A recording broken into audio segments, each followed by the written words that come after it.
ಸೌರಭ ಬಂಧುಗಳೆಲ್ಲ ಸೇರಿ ಪ್ರವಾಸವನ್ನು ಹೂಡೋಣ. ಹರುಷದಿಂದಲಿ ಆನಂದಣ್ಣನ ತೋಟದೆಡೆಗೆ ಸಾಗೋಣ.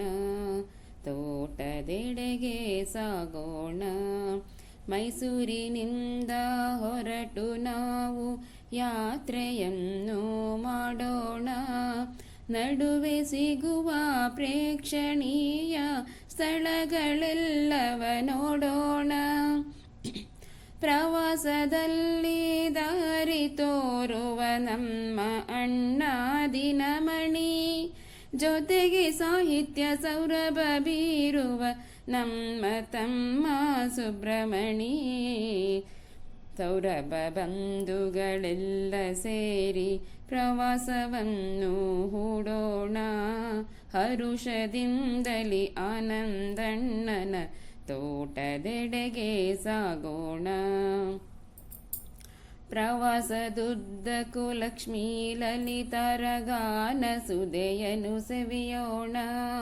ಸ್ವಾತಿ ಗೌರಿ ಸುನಂದ ಎಲ್ಲರ ಗಾನಾಮೃತವನು ಹೀರೋಣ.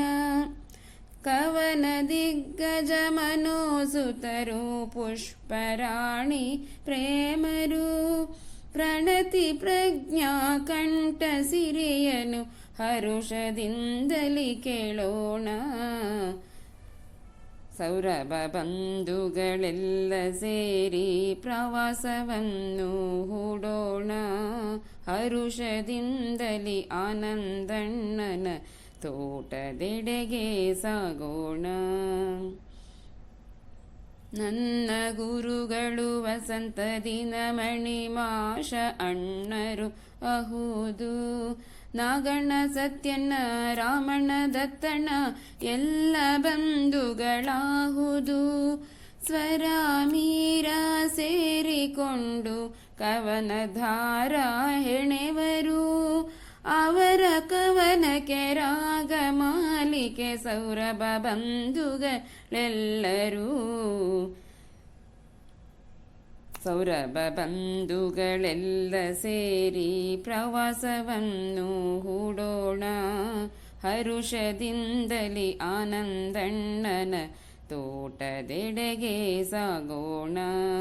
ನಮ್ಮ ಯಾತ್ರೆಯು ದೂರ ದೂರಿನ ಲಿಂಗದಳ್ಳಿಗೆ ಹೋಗಲಿ.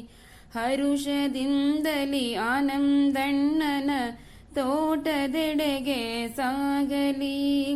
ನಮ್ಮ ಯಾತ್ರೆಯು ದೂರ ದೂರಿನ ಲಿಂಗದಳ್ಳಿಗೆ ಹೋಗಲಿ. ಹರುಷದಿಂದಲಿ ಆನಂದಣ್ಣನ ತೋಟದೆಡೆಗೆ ಸಾಗಲಿ. ತೋಟದೆಡೆಗೆ ಸಾಗಲಿ. ತೋಟದೆಡೆಗೆ ಸಾಗಲಿ. ಸೌರಭ ಬಂಧುಗಳೆಲ್ಲ ಸೇರಿ ಪ್ರವಾಸವನ್ನು ಹೂಡೋಣ. ಹರುಷದಿಂದಲಿ ಆನಂದಣ್ಣನ ತೋಟದೆಡೆಗೆ ಸಾಗೋಣ.